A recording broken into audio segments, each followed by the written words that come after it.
Okay, so this one is called How to Be a Good Training Partner. A good training partner or a group of guys or girls to train with is one of the most important factors along with good coaching, programming and nutrition when it comes to your long-term success. They'll pick you up when you're feeling down, they'll push when you're backing off, and they'll lighten the mood when things get a little bit too serious. To this day, some of the best friendships I've got were forged under the iron. So look, you could say, I think having training partners is important. But then I thought about what makes a good training partner. And I realized I'd never really thought about or told anyone how to be a better one. And that's what I'm doing now. So I originally put this together for the guys and girls in my gym, Revolution Fitness. So I haven't discussed some of the bullshit you see in normal gyms, like heavily spotted upright row bench presses that end up with bicep pumps and back injuries. Just be aware that not everyone you see helping is actually benefiting that person. So what we're going to do is look at it from 4 angles. How to be a good training partner during the squat, bench press, deadlift, and just in general. So here goes. Number 1, the squat. Friends don't let friends squat high. Okay, this is a conditional one. Some people don't have the movement quality or the mobility to get below parallel with any weight at all. And some people lack the skill to know when that's happening and are reluctant to comment as a result. So here's how to know. Watch your training partner. Watch them warm up with an empty bar. Whatever depth they get to is the one they should be getting to for all of their reps. Friends don't let friends squat high. If they start going higher, it's because they've gone too heavy. It's great working hard, it's great busting out reps, grunting through, but once the quality starts to deteriorate, the training stimulus is lost. The glutes and hams turn off, the quads get pulled in, the lower back gets pulled in, and the result is unrealistic expectations of where your squat is at, and the risk of injury.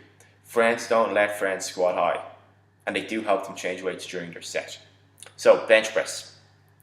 Your goal here is simple. Don't let the other person die. Being a good bench press training partner is super simple.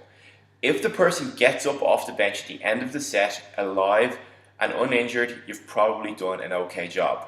And being okay at anything really isn't great. So here's how to do a good job. Find out in advance the rough number of reps that person is expecting to get, so you know when you might have to step in.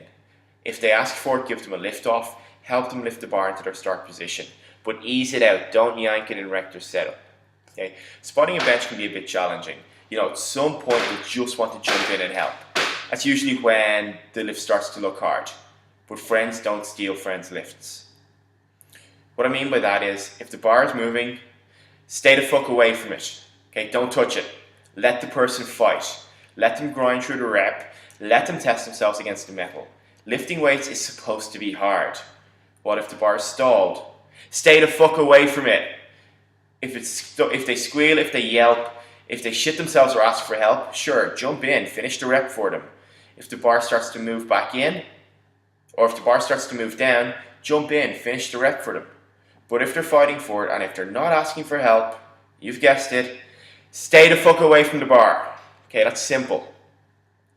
So you can have your hands underneath the bar ready to jump in, but keep them off until the last moment.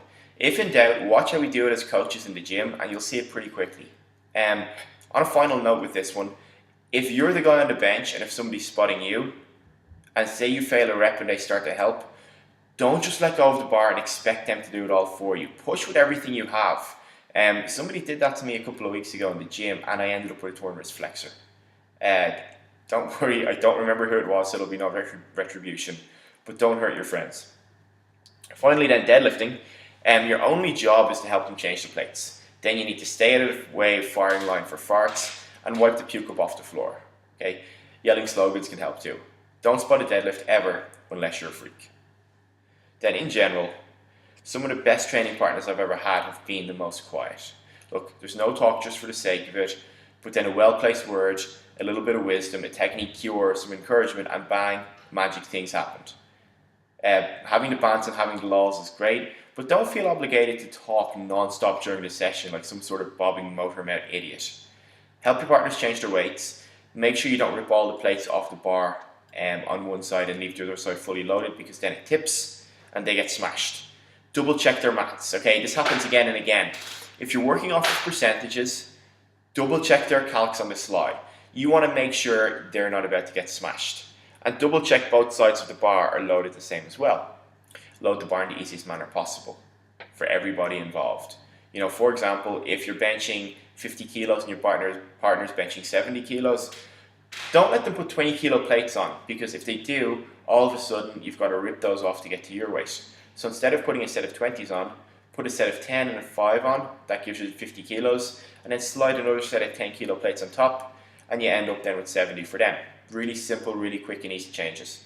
Then push your partner along, okay? If they're slacking, if they're slowing down, tell them to step it up. But try not to be a douche unless the person deserves it. But sometimes the best thing in the world you can do for somebody is a few words of encouragement to get back under the bar and finish their set. Look, that's about all I have for now for you guys on what it takes to be a good training partner. But I'd love to hear your thoughts on it. You know, what do you like? Is there anything I've missed? What do you think makes a good training partner? If you're watching this video on the blog, scroll down and fill in the application form to find out a bit more about RevFit and get your free coaching call. If you're on Facebook, pop your answers in the comments. Can't wait to hear it, guys.